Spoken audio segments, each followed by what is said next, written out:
Hi, my name is Kiba Takashi.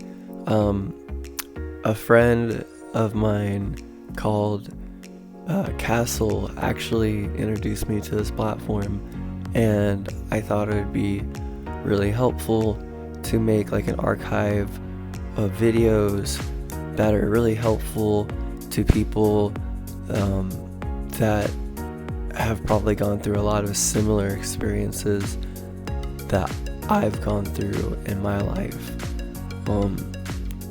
Now, I guess like the first thing I should start off with is my lore of, obviously, I know I'm a furry, woo, but my lore of my Fursona. So when I first got into the furry fandom, I was around like 13 or 14, and I thought it was so beautiful because I saw these characters like Lion King and you know, these anthropomorphic figures, and I've always felt like my spirit animal is a wolf, like ever since I was like, I don't know, maybe 9 or 10. That's always been like my favorite animal. I've always felt really spiritually connected to like being a wolf, be it like, you know, maybe I was a wolf in a past life. I don't know how you feel about like reincarnation or anything like that, but that's like how I feel inside, that like a part of me at some point in time I was a wolf. And so I was going through a lot in middle school. Like I was a really smart kid. In grade school, they knew something was different with me because I wouldn't pay attention in class. This is a little bit more than my Fursona, but like my Fursona is also an extension of myself, and I feel like people can probably relate to the real world issues as well as the issues that like I had to face growing up in the school system, at least in the United States. So from a very young age, I remember the first time I ever got in trouble at school. I was 5 years old and I was playing house, and they wanted me to be the dog. So naturally, I was supposed to be protector of like mom and dad, and like we were on the playground, like, you know, play area, bars, top of the castle, whatever you want to call it, and that was like our house. So I was like trying to protect the house, and I like bit or nibbled someone, and that was a big no-no, and that was the first start of a long descent into this kid is different. So after that, after being like, I don't know, singled out in the school system, and I don't know, being brought up into the principal's office, it was really hard on my mom. And like my mom has been the only person that's ever been there for me. And you know, my dad, as much as I've tried to even get to know him in my later years in life, I really never got to be able to get to know him, even no matter how hard I tried. And you know, I've come to accept that, but growing up, I think a lot part of me trying to like get acceptance by like school kids and just feel accepted. I'm sure that's not even something that pertains to being like a single, you know, parent or household, or maybe you're the youngest brother or the oldest brother or whatever. Everyone wants to fit in. So where I'm leading with this is cringe culture, and I'm sorry if this is a little bit long of a story, but I feel like a lot of this should be explain it out in the open, because I feel like people really can relate to what I have to say. So I would get in trouble a lot because I'd get bored in school, and I'd like to like make kids laugh, and you know, whatever other kids would think was funny or think you tell me to do, I would go do. So I mean, I was kind of a class clown, and it got me in a lot of trouble. And I eventually they were like, okay, let's test this kid. Let's like see what's going on with him. So I took like this test called the Wood Creek Johnson test, and they found out like that I was really, really smart, but like behaviorally, like I just didn't have I didn't pick up cues on certain things.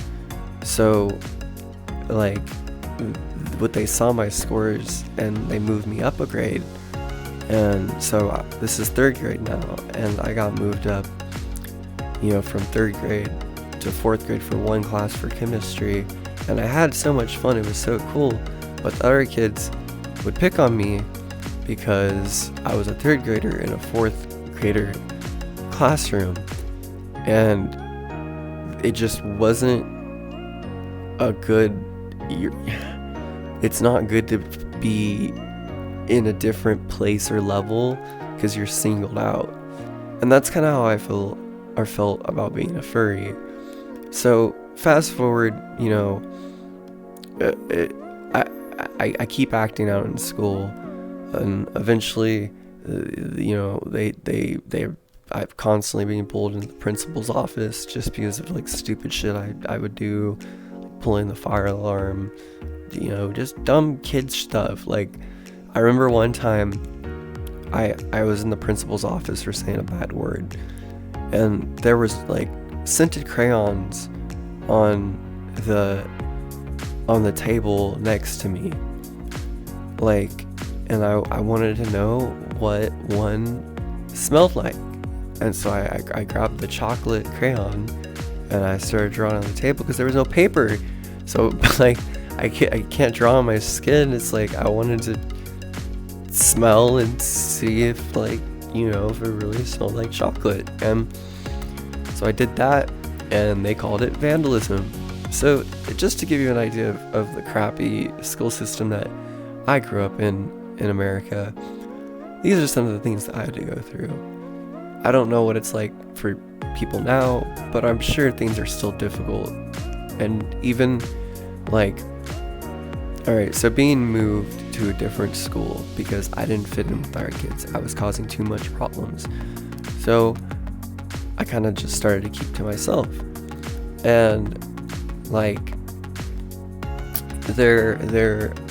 it was a school of like maybe like 30 kids at most. It was like a transitional school, you know, kind of. So I didn't really, for my freshman year or in middle school, all throughout middle school, it was just kind of like very on hands teaching, like one-on-one with a bunch of other kids who are acting out that personally a lot worse than what like I got dragged into a situation of being, you know, around a bunch of other kids that are way worse than it. So I really started to become like just only kind of like talk to, you know, not really anyone, and just kind of focus on myself and my schoolwork, because I wanted to go back to like normal school and I wanted to feel normal. So like that's kind of when I started getting the furry fandom, because I would be online and just I would like to draw, and I remember I would draw you know, furries and just cute stuff, like a lot. And eventually I made a Fursona, and it's evolved a little bit over the years, but originally it was just a white wolf with wings. And I just kind of like the idea of like a white wolf with wings. I really can't explain it. And so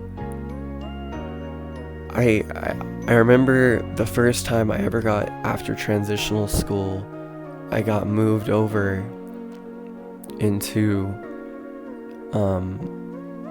like halfway through freshman year into health,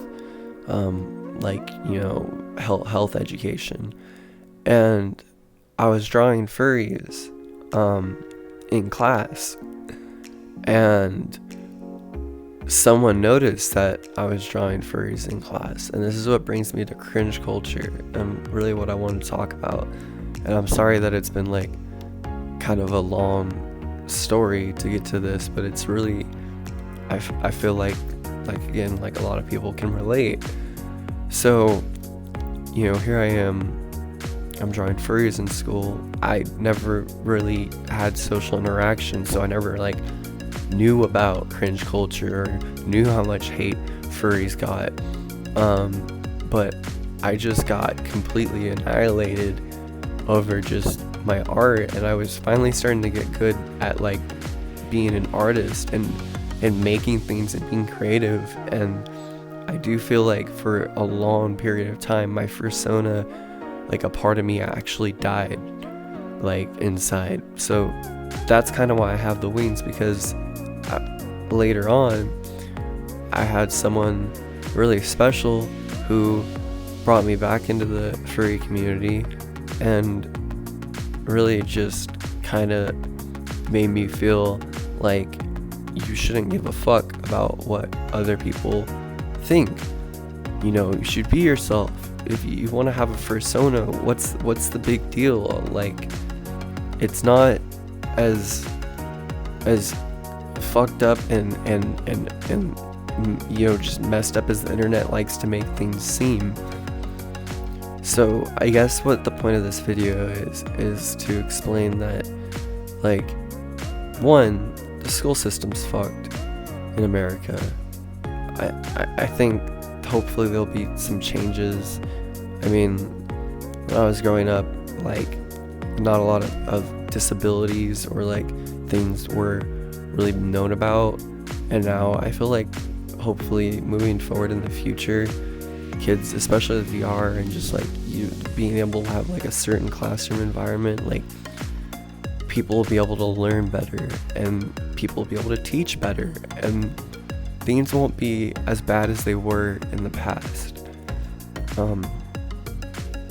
If you're it applies to everything. It doesn't apply just to being a furry. If you're have an idea of yourself, of someone that you want to be, go be that person. Don't let anyone tell you different.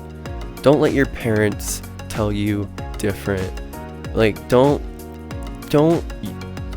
care for yourself and actually genuinely go out and be that person that you are. That's what cool people do. That's what makes people cool, is when they're unique and they're themselves, and that they don't hold anything back. They just are who they are. Don't be afraid to be yourself. Like, don't be afraid to reach out to someone and like talk to them and tell them how you feel. Like it's not a bad thing to be sad sometimes, and it's not a bad thing to want to fit in, but it is a bad thing when you don't talk to anyone else about those things and you kill off a part of yourself. There are so many years that I missed out on the furry community, of this loving, beautiful community that I'll never be able to experience. And I feel like it shifted my life in a completely different position, but I'm still, doing my best to make the most of what I have right now and try to like inspire people to go and like be like the any community, whether it applies to anime too. I've heard so many stories about, you know, kids just getting picked on because they were drawing anime, or, you know, just because certain things aren't cool. Cringe culture sucks. It's a horrible thing in society that we're made to feel like we have to like fit in, when you really, the best thing is that you're unique, just like a snowflake. Every single snowflake that falls is unique, and not one single one is different than the other.